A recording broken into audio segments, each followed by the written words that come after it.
নমস্কার, আমি অভিষেক সাহা পড়ছি স্বরচিত অনুগল্প মাসির বাড়ি। তুমি কি এই বয়সে রথ নিয়ে রাস্তায় বের হবে নাকি?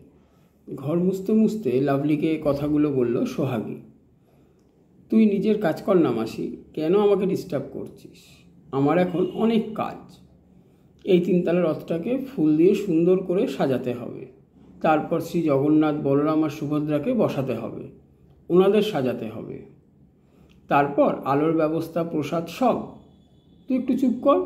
সোহাগীকে একটানা কথাগুলো বলল লাভলি। সোহাগী লাভলির হাউস হেল্প, ঘর মোছা, বাসন মাজা, ঘর গোছানো থেকে শুরু করে কখনো কখনো রান্নাতেও সাহায্য করে। সোহাগী একদিন না এলে লাভলি বিনা লোডশেডিংয়ে চারিদিকে অন্ধকার দেখে, এমনকি কোনো কোনো দিন তো অফিস থেকেও ছুটি নিয়ে নেয়।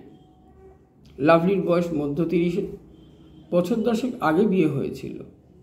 2 বছরের মধ্যেই ডিভোর্স হয়ে যায়। সেই থেকে লাভলি এই নতুন ফ্ল্যাটে একাই থাকে। প্রথমে অন্য একজন ছিল, তারপর সোহাগী কাজে আসে।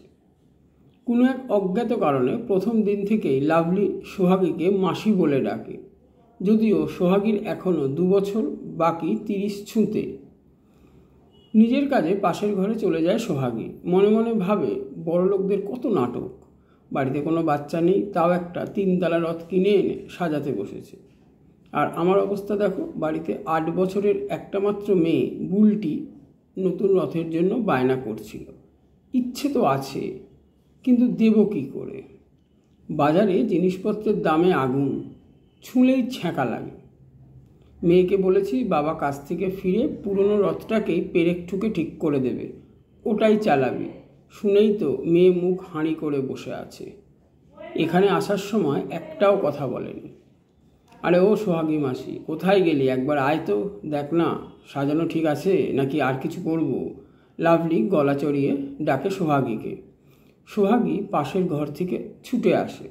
মনে মনে ভাবে, কে আর তোমার রথ দেখবে? মুখে বলে, না না ঠিকই তো আছে।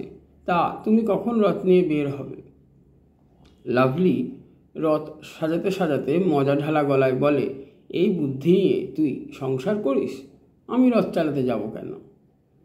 শ্রী জগন্নাথ তো আজ মাসির বাড়ি যাবেন, আর তুই আমার মাসি হোস।